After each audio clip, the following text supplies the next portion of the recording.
A vida cristã normal, Romanos 7, não. Romanos 7 não é a vida normal de um crente. A vida normal de um crente é de vitória sobre o pecado, carnalidade, sobre o mundo e sobre o diabo. Uma vida normal de um crente tem os frutos do Espírito. Então, realmente, um crente deve ter sido uma transformação de caráter, uma transformação total da vida. Vamos ler então Romanos 7, que é um capítulo muito polêmico, e vamos ver qual é o significado deste capítulo. Versículo 1, começando versículo 1, capítulo 7 de Romanos. Meus irmãos, falo a vocês como as pessoas que conhecem a lei. Acaso vocês não sabem que a lei tem autoridade sobre alguém apenas enquanto ele vive? Então, para quem é destinado este capítulo? É destinado a pessoas que conhecem a Bíblia, tanto judeus como crentes. Pessoas que conhecem o patamar da Bíblia, a justiça, sabem alguma coisa sobre quem Deus é. Muitas vezes são pessoas religiosas que assistem na igreja, são capazes de citar muitos versículos, mas como nós vamos ver, estão debaixo da lei, o legalismo, mas não estão experimentando a vida de Cristo. Logo no versículo 1, o Paulo introduz uma ilustração sobre casamento. Uma mulher, um homem é legalmente casado, versículo 2. E a lei tem autoridade sobre elas, de maneira que elas não podem casar-se com outra ou uma mulher. Claro que não pode ter sexo fora do casamento. O lei tem autoridade, eu já acabei de ler isto, sobre alguém apenas enquanto ele vive. E ele continua a dizer, por exemplo, pela lei, uma mulher casada está ligado a seu marido enquanto ele estiver vivo. Mas se o marido morrer, ela estará livre da lei de casamento. A resposta de Deus para ganhar vitória é morte. Tu precisas morrer para a tua própria vida, seus pensamentos, suas ideias, e viver por Cristo, ganhar uma nova vida. Ninguém tem capacidade de viver uma vida cristã sem morrer, o ego morrer. É impossível. Então vamos continuar com esta ilustração. Ela está livre do lei de casamento. Por isso, versículo 3, se ela se casar com outro homem, enquanto seu marido ainda estiver vivo, será considerado adúltera. Mas se o marido morrer, ela estará livre daquela lei. O mesmo que venha se casar com outro homem não será adúltera. Assim, meus irmãos, vocês também morreram para a lei por meio do corpo de Cristo. Quando Jesus morreu, ele tomou sobre ele toda a lei judaica, todas as leis, as obrigações, tudo do passado, a obrigação de matar animais, as obrigações de assistir o culto, dar o dízimo por regra.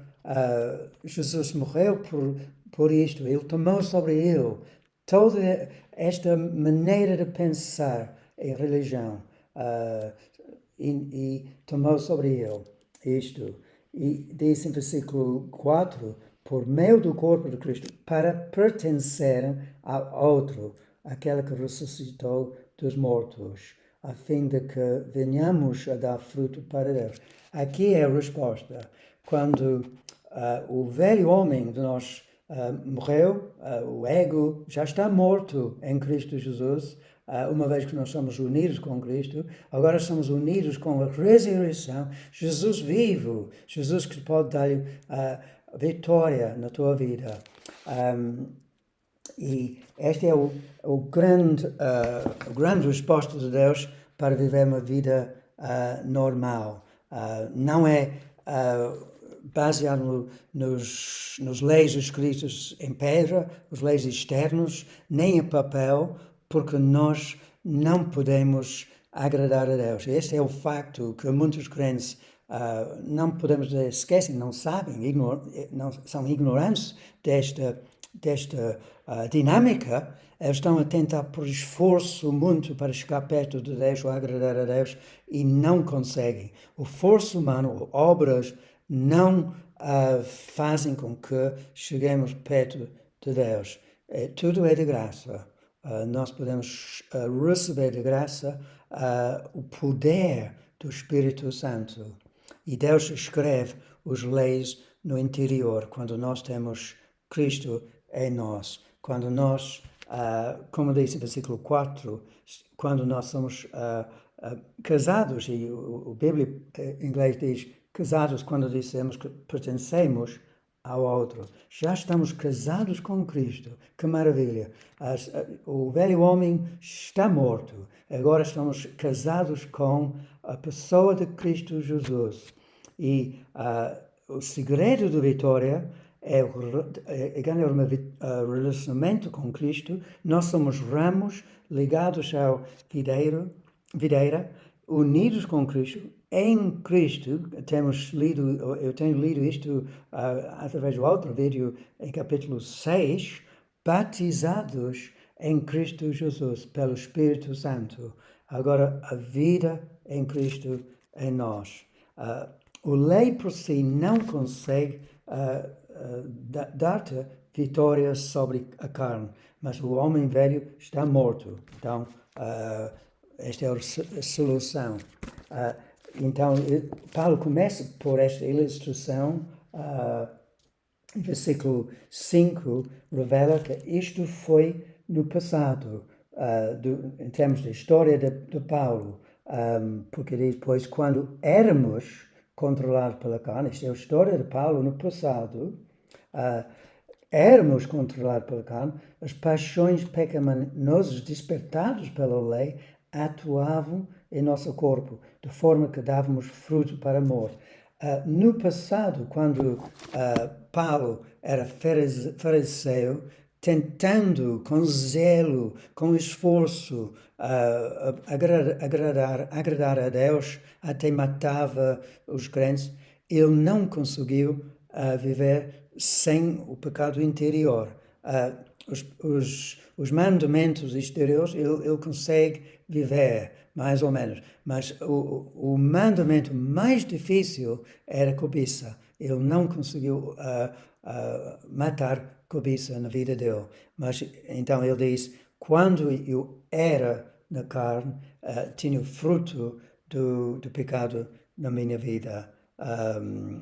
Porque diz, na realidade, eu não saberia o que é, desculpe, estou a adiantar, pois quando éramos controlados pela carne, as paixões despertadas pela lei atuavam em nosso corpo.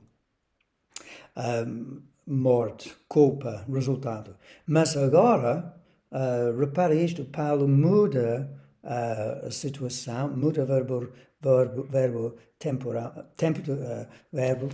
Ele diz agora, morrendo para aquilo que antes nos prendia, fomos libertados da lei. A lei mata, a lei não consegue dar vida. Agora, para que sirvamos conforme o novo modo do Espírito e não segundo a velha forma da lei escrita. O Espírito vivifica todo o conhecimento bíblico.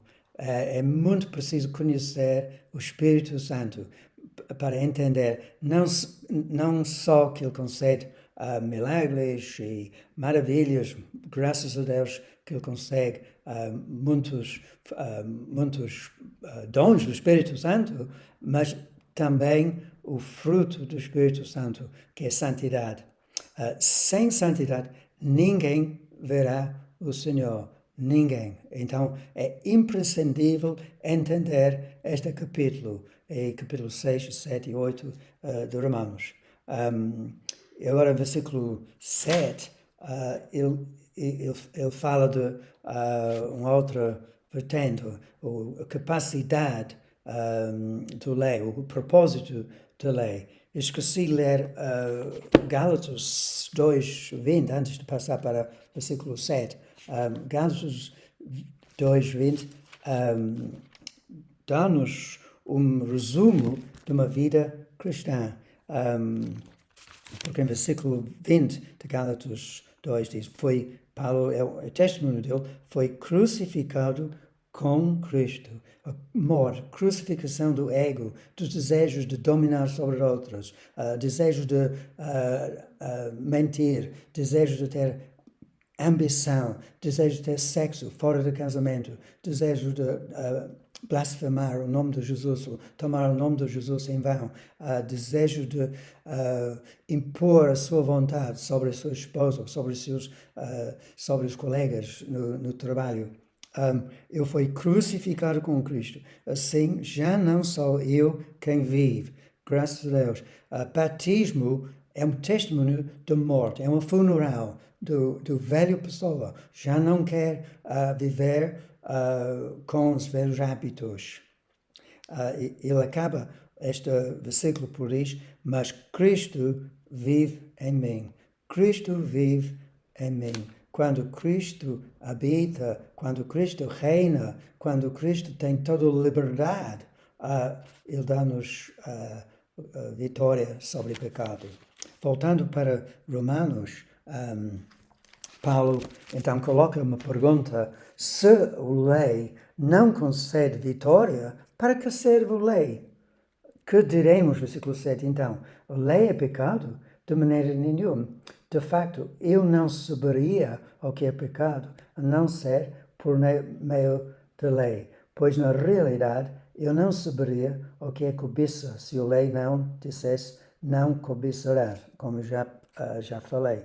Então, a lei serve para mostrar o que é pecado. E muitas vezes é bom ler o Velho Testamento para saber qual é o patamar de Deus, qual é o que Deus exige de nós. Por exemplo, o Saulo foi falar com bruxa, consultou uma bruxa, isto considerado pecado. O Davi cometeu adultério com Betseba, isto é pecado. Pessoas arranjaram ídolos de pedra e outras coisas, o bezerro. Então nós temos uma noção muito nítida daquilo que é pecado através da leitura bíblica do Velho Testamento. Então não descarte o Velho Testamento. Leia o Velho Testamento para entender qual é o patamar que Deus exige de nós para santidade. Então, versículo 8 que diz... mas o pecado, aproveitando a oportunidade dada pelo mandamento, produziu em mim todo tipo de desejo cobiçoso, pois sem a lei, o pecado está morto. Ou seja, quando nós ouvimos pregações sobre a salvação, sobre a Bíblia, sobre a santidade, pregações sobre a redenção, e lemos a Bíblia, lemos o Velho Testamento, lemos os mandamentos de Jesus, nós ficamos convencidos do nosso pecado. Quando, por exemplo, nós ouvimos o mandamento de Jesus para amar os nossos inimigos. Amar os amigos, muito bem, isto é fácil. Mas amar os inimigos, já ficamos com noção. Eu sou pecador, eu não posso fazer isto. Versículo 9, com a mesma ideia, sem a lei o pecado está morto. Antes eu vivi sem lei. Uma criança é inocente, não sabendo as regras de Deus, não sabendo os princípios de Deus. Mas o resto do versículo, mas quando o mandamento veio, pecado prevaleceu, eu morri. Este foi o testemunho de Paulo enquanto fariseu. Sabendo a lei, ele constatou que ele não conseguia viver sem pecado e morreu. Versículo, então, inocência primeiro, depois vem a lei para nos convencer do pecado e versículo 10, descobri que o próprio mandamento, Paulo fala por si, destinado a produzir vida, na verdade produziu morte. Paulo chegou à conclusão, possivelmente por ver a vida e morte de Estevão, este é um homem de Deus, um homem que reflete Deus, e ele foi convencido de pecado. E também quando o luz brilhou no caminho para Damasco. Então, e versículo 10, eu já li, ele sabia que não podia agradar a Deus. Versículo 11, pois o pecado, aproveitando a oportunidade dada pelo mandamento, enganou-me e por meio do mandamento me matou. Versículo 12, de facto, a lei é santa, o mandamento é santo, justo e bom. Então, o que é bom se tornou em morte para mim. Então, para judeus e muitos crentes, eles não entendem que a Bíblia pode nos matar. Embora seja bom, eu vi uma ilustração muito interessante sobre o sol. O sol em si próprio brilha e faz produzir as flores, mas também se a terra está cheia de sementes de ervas daninhas, produzem ervas daninhas. Então tudo depende do terreno. E nosso terreno interior é mau. Então produz pecado, produz morte. A lei é espiritual, contudo não o sou, pois foi vendido como escravo ao pecado. Eu esqueci de ler versículo, versículo 3 outra vez. Então, que é bom se tornar morto em mim de maneira nenhuma, mas para que o pecado se mostrasse como pecado, ele produziu morte em mim, por meio do que era bom, de modo que, por meio do mandamento, ele se mostrasse extremamente pecaminoso. Sabemos que a lei é espiritual, eu, contudo, não sou, pois fui vendido como escravo ao pecado. É um grande entendimento quando nós admitimos, confessamos que nós somos pecadores perante Deus.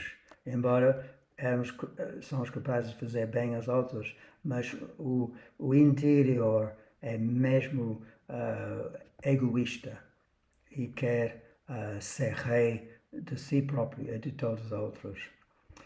Versículo 15. Não entendo o que eu faço. Então, agora a partir do versículo 14 até o fim do capítulo, é muito difícil para alguns entender porque que Paulo de repente diz: eu sou pecador, eu sou vendido ao pecado, eu sou debaixo da lei outra vez, então não faz sentido, eu sou escravo. O que Paulo está a fazer? Ele está a identificar com a humanidade. O verbo do tempo mudou, o tempo verbal mudou, agora é o presente. E Paulo está a identificar com o eu universal, genérico de toda a gente. Talvez nós podemos dizer nós somos pecadores quando estamos a referir à humanidade. Então, versículo 14 e até o fim fala não do testemunho atual que era de Paulo, mas da humanidade sem Cristo, sem o poder do Espírito Santo, sem o batismo do Espírito Santo, sem Cristo reinar numa vida. Como é que podemos saber isto? Porque se volta para Romanos 5, 21, ele contradiz este argumento a partir do versículo 14, contradiz o que Paulo escreveu em 5, 21. Ele diz, a fim de que assim como o pecado reinou na morte, também a graça reina pela justiça, para conceder vida eterna mediante Jesus Cristo nosso Senhor. 6:6, outro versículo que contradiz estes versículos a partir de 14. Pois sabemos que o nosso velho homem foi crucificado com ele para que o corpo do pecado seja destruído ou desfeito sem poder e não mais sejamos escravos do pecado. Então, como é que é? Somos escravos do pecado ou não? De acordo com o capítulo 6 e 8, já não somos escravos do pecado. Então, 14 fala, como eu disse, de alguém que não tem experiência do poder do Espírito Santo, nem de fé e de outros versículos que mostram-nos vitória. É um homem que está sentado no seu próprio trono, incapaz de perdoar, incapaz de ser honesto com dinheiro, com sua palavra, incapaz de ser puro sexualmente, cheio de ambições, inveja, ciúmes, raiva, dominado pelo pecado. Contradiz, se isto é uma vida normal, contradiz tudo que o apóstolo João diz no epístolo, que diz que os crentes, já se podemos discernir quem é crente, porque ele consegue amar os seus irmãos. E diz também, nós não praticamos pecado.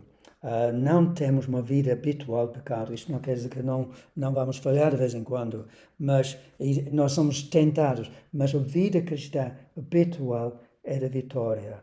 Paulo também diz, siga o meu exemplo. Eu não podia dizer isto se eu não tivesse com um grau de santidade, um exemplo aos outros. Vamos continuar com o versículo, com Romanos 7, 15. Não entendo o que eu faço, pois não faço o que desejo, mas o que eu dou. Este é um quadro de um crente que, por um lado, quer Cristo, mas por outro lado não quer ou não pode seguir Cristo. É dividido, tem uma luta muito grande, um pé no mundo, um pé na igreja. Versículo 16, se eu faço o que não desejo, admito que a lei é boa. Neste caso, não sou mais eu quem faz, mas o pecado que habita em mim, ou eu, neste sentido, quero seguir Cristo, mas o pecado é mais forte. Versículo 18, sei que nada de bom habita em mim, isto é, a minha carne. Isto não é testemunho de um crente com Cristo reinar, porque o nosso testemunho é, eu sei da natureza, sem Cristo nada habita em mim de bom, mas agora Cristo habita em mim. Eu tenho o dom do Espírito Santo. Então é completamente ao contrário deste versículo. Eu continuo a dizer em 18, porque tenho desejo de fazer o que é bom, mas não consigo realizá-lo. Isto é completamente contra todo o ensino, o resto do ensino do Novo Testamento.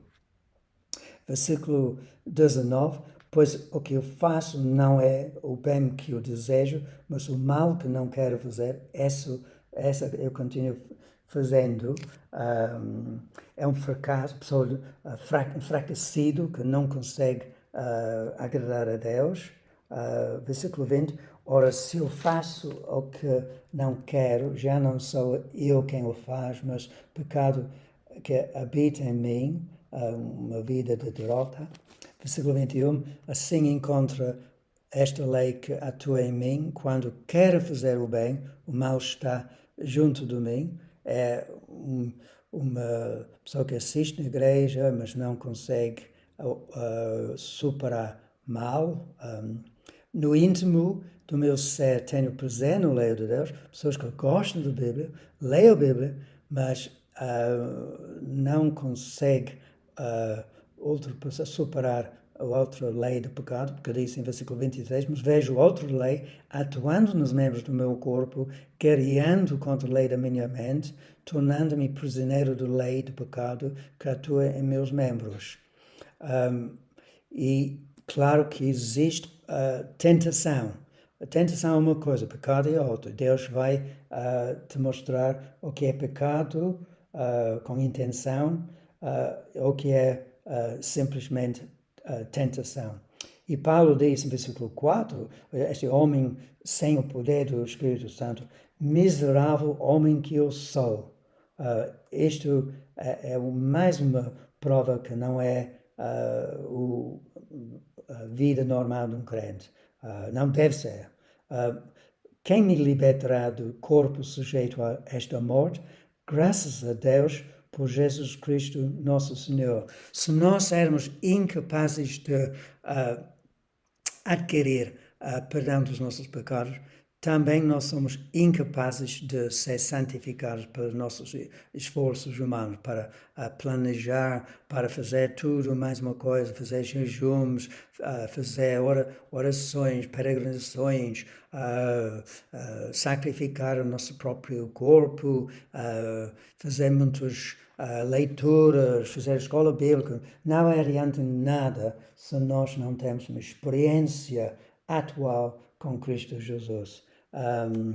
De maneira que nós somos conscientes da graça de Deus. Quando nós desistimos do nosso esforço, quando nós rendemos tudo nas mãos de Deus, que diz em capítulo 6, que nós devemos apresentar os nossos membros como armas da justiça. O chave é essa, quando nós rendemos tudo nas mãos de Deus, desistimos, deixarmos de resistir à voz do Espírito Santo. Quando nós obedecemos a voz do Espírito Santo com a lei escrita no coração, vamos ter vitória. É possível ter vitória. Então, depois do versículo 25, Paulo diz: de modo que, com a mente, eu próprio sou escravo da lei de Deus, mas com a carne da lei do pecado. Ou seja, eu genérico, sem o Cristo a reinar. Isto não pode ser um padrão para seguir, porque diz em capítulo 8, portanto, agora já não há condenação para os que estão em Cristo Jesus, ligados com Cristo, porque por meio de Cristo Jesus, a lei do Espírito da vida me libertou da lei do pecado e da morte. É claro. Porque aquele que a lei fora incapaz de fazer, por estar enfraquecido pela carne, Deus o fez enviando o seu próprio Filho, a semelhança do homem pecador, com afeto pelo pecado, e assim condenou, destruiu, faz com que foi sem poder o pecado na carne, a fim de que os justos exigências da lei fossem plenamente satisfeitos em nós, que não vivemos segundo a carne, mas segundo o Espírito. Somos perfeitos? Não. Mas podemos seguir a voz do Espírito Santo e o poder do Espírito Santo. E todos os dias podemos fazer esta oração: Senhor, enche-me do Espírito Santo, enche-me de amor, enche-me de pureza, enche-me da tua vida. Eu entrego tudo em tuas mãos. Espero que esta pregação, desta mensagem tenha sido útil para as tuas vidas. Amém.